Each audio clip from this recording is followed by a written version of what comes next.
Yep, I'm recording too. Okay.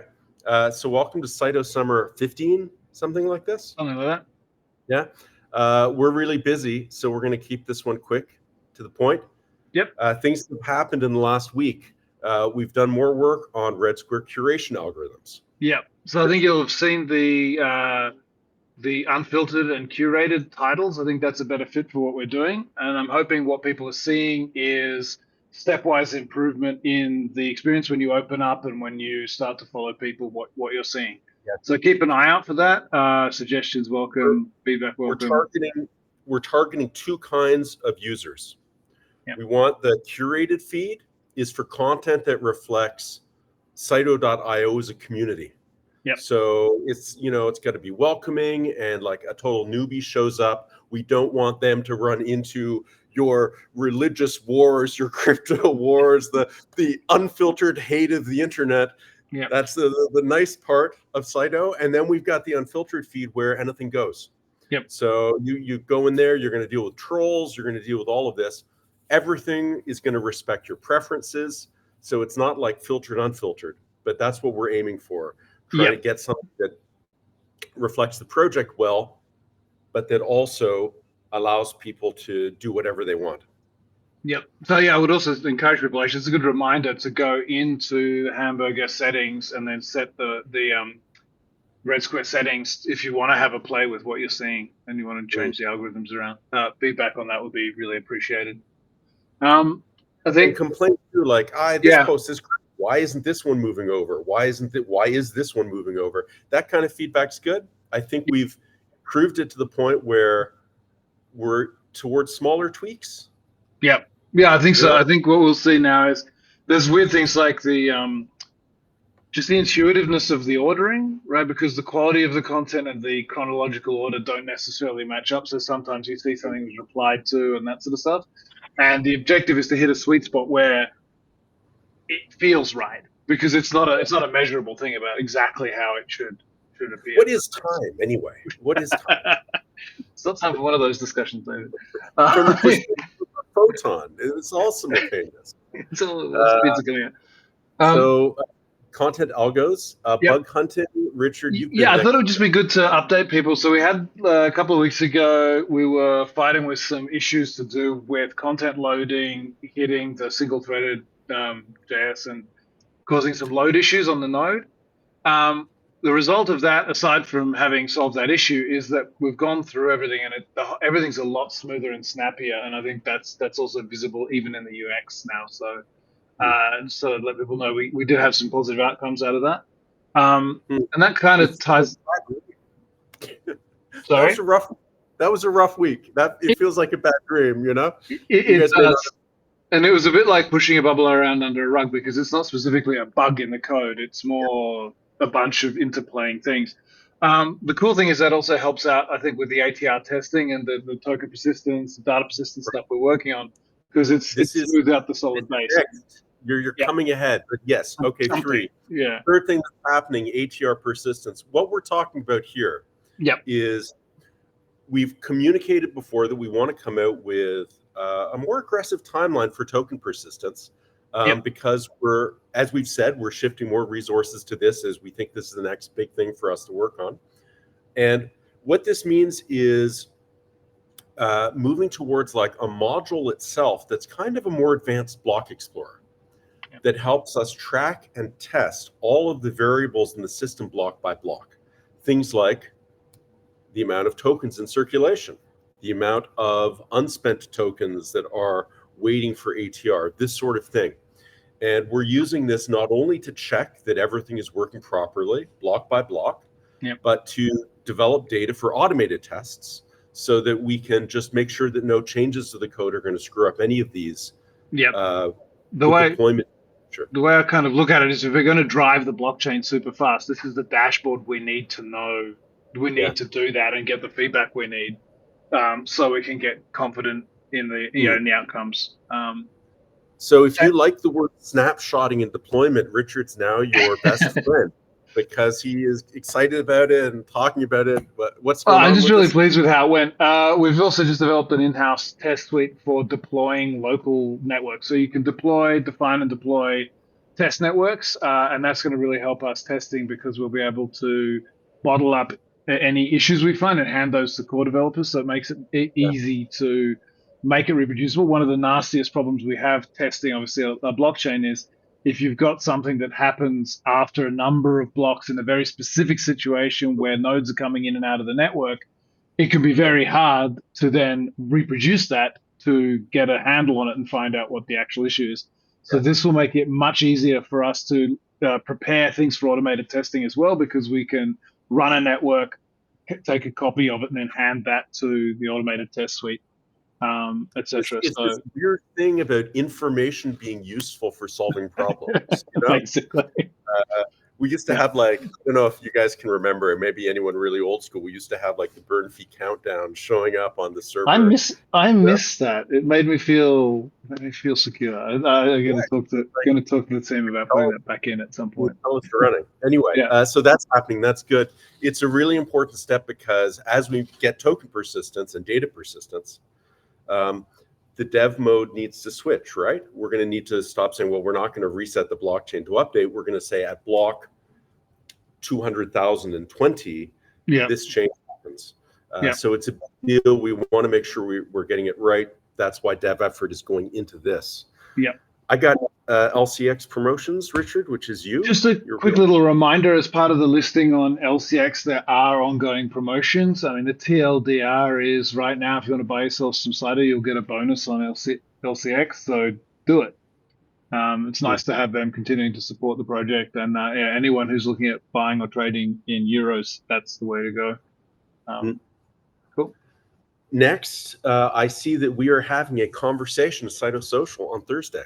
Yeah, so I don't know if people remember, but there was a sort of little flurry of tweets as his book came out. Ross Green did a kind of survey on a guy called Ross Green did a survey of the different blockchains that are sort of out there at the moment, promoting themselves, and a fairly deep dive into the kind of different models, POS, POW, and to his credit, I think, to his infinite credit, featured Saito and gave it a fair run and dug in like not very few, but like not a lot of people put that effort in, and I thought it would be good to have a chat with him. So we hit him up, and we're gonna have a talk to him about writing that book, about his kind of process and what he kind of found, how he came across Saito, etc. on Thursday. So I'm looking forward to that.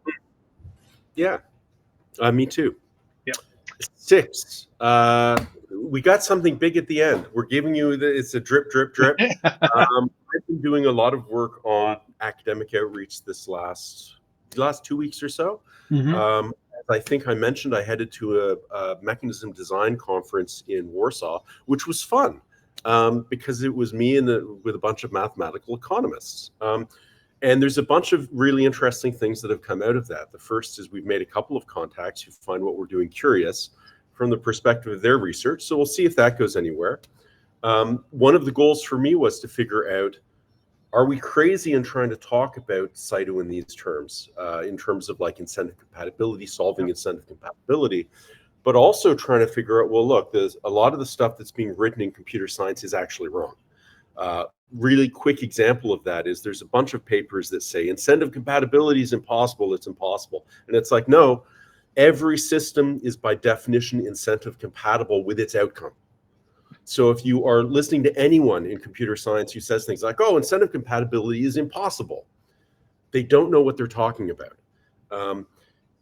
What's really happening is they're looking at another paper, or they're making assumptions about what the goal is, what the system should accomplish, and most of them make mistakes. They do things like they say, we want truthful revelation of preferences. That's our goal. You got to tell us the truth.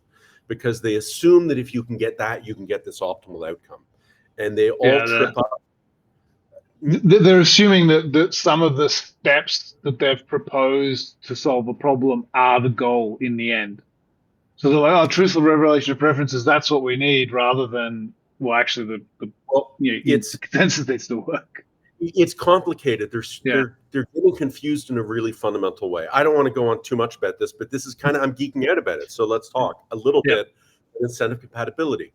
1970s, a guy, Hurwitz, which is why we went to that conference, came out with essentially a proof that said, look, you can't get optimal outcomes in informationally decentralized systems because of the way information moves around.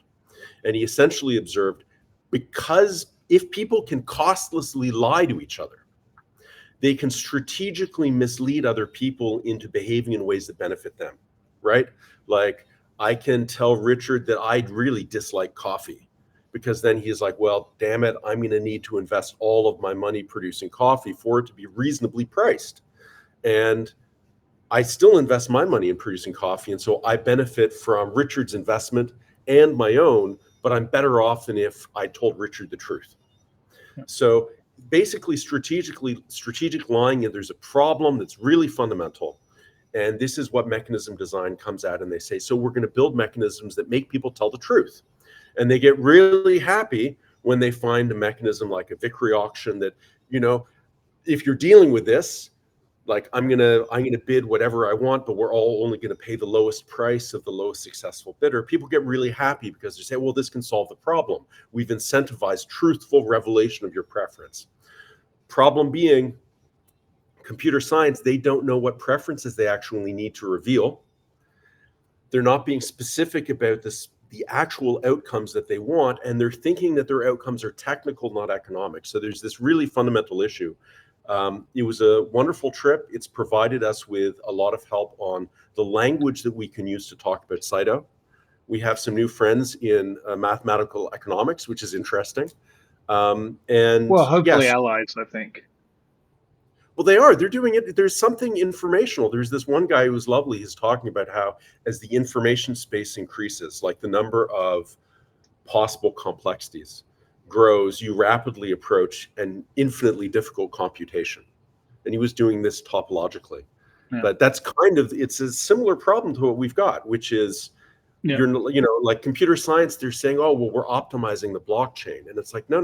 You're optimizing not only how the blockchain works, but the resources that flow into the blockchain compared to other stuff. And that's what they don't understand. Yeah, because well, I think the information you need to optimize relative values is different than if you say, well, we're just optimizing the fee that you pay to get in the block. Yeah, I mean, I think to bring this home for people as well, is they're essentially concluding you can't build something that achieves what Saito does, and so the world of trade-offs and POS, etc., is where it's at. That's the state of the art, and that's where genuine VC money, the big Descent Hill Road guys, are all stuck. And this they're the ones that are producing these proofs, right? Like, it's one of the big problems for us is that the academics that are proving. They're also running the Ethereum roadmap. This is really bad news for Ethereum. Yeah. I don't think I've seen a couple of people with a more economics focus, but one of the problems I think for us is that because we're not coming from academia, people won't necessarily dig into the solution because they're like, well, it's got to be impossible. So I think we face like a crank reach out problem, where it's how do we actually get Saito and routing work onto their radar in a way where they don't immediately say, well, I'm the expert, I know, I'm doing the math of mechanism design. And so we're hoping that this kind of academic outreach, we're going to find a good way of doing it. And it's partly a tone and balance, because how do you show someone who's really fundamentally wrong about some of the basic stuffs that... Well, they've not just based their career on it, they've allocated a hell of a lot of capital on things. And so it's hard to get... It's hard. They're known in the field for doing this stuff, right? And the flip side, I think, is once people start to see it, once people start to read these papers and realize that there's enough force behind this that they need to question what they're doing, you'll then end up in the opposite of the Mexican standoff, where people are falling over themselves to get on the right side of this question. It's going to be in a hurry. Like the American West is going to open up when people understand this. But just to tie it home for people who have any clue what we're talking about, the problems with truthful preference revelation are you've got to collect the right data to target the right outcome. People aren't clear what the right outcome is. It's Pareto optimality. It's an economic state of efficiency. You get this, you solve all of these problems they can't solve. And the way we do it, the way Saito does it actually, is it's fascinating. It avoids the problem that Hurwitz thought was unsolvable, which is how do you make it costly to lie?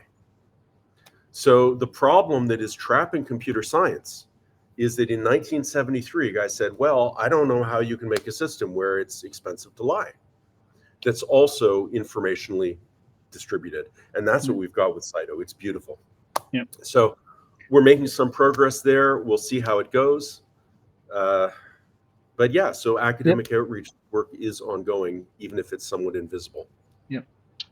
And I think maybe just to wind up the kind of software drop, we haven't done one in a little while. So letting people know, basically this week we'll be pushing out a blog module, which will be really a proof of concept to show we'll move the content from the Saito.tech blog over and we'll start putting new content there. I think the big exciting part of that for me is it's also, in a way, not a last piece of the puzzle maybe, but it solves the one outstanding thing we have for distribution of content in that decentralized space, right? So if you want to distribute, in this case, a blog, it's a great example of it, but it could be other things as well, including files where file shares is live and peer-to-peer. This gives us the option to have ways of having nodes that can run on the network and provide peer-to-peer content asynchronously. I was just going to say we've done what we normally do, which is we're introducing something totally awesome, and we're saying it's a blog module. It's bigger than a blog module. We're using it for the blog for a specific reason. Let's say why we're doing it, and then we'll talk about what it is. Why we're doing it. Everybody knows the Saito.tech website. You guys have been complaining about it for years now, and we've never wanted to work on it because it's going to go away. We want to make it go away. We want to make, if you're coming to the Saito website, you're coming to the Saito network, and you're coming to a website that's on the network and showing how you can do this.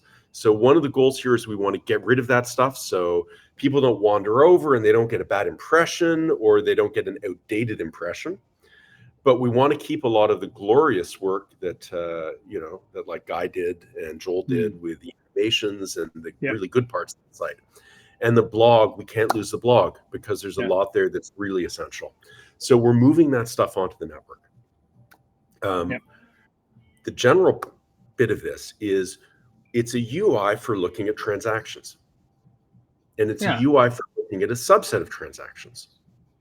So it could be a UI for show me podcasts. It could be show me blog feeds. It could be show me applications that someone has published. So it's a way of interacting with archive nodes and interacting with the chain and interacting with your friends that we think is a building block for a lot of applications going forward. And it's going to hit us first with blogs because the first problem that we're dog fooding it on is how do we get our blog posts available on Saito.io? I think that's a really good description, and I think that the excitement for us isn't necessarily look, Saito reinvented blogging. We're happy to be able to have this in one place, and we're happy to show what the network can do. I think in a way we have. Because I really miss. I'm old. I really miss 2002 to 2006, the blog scene.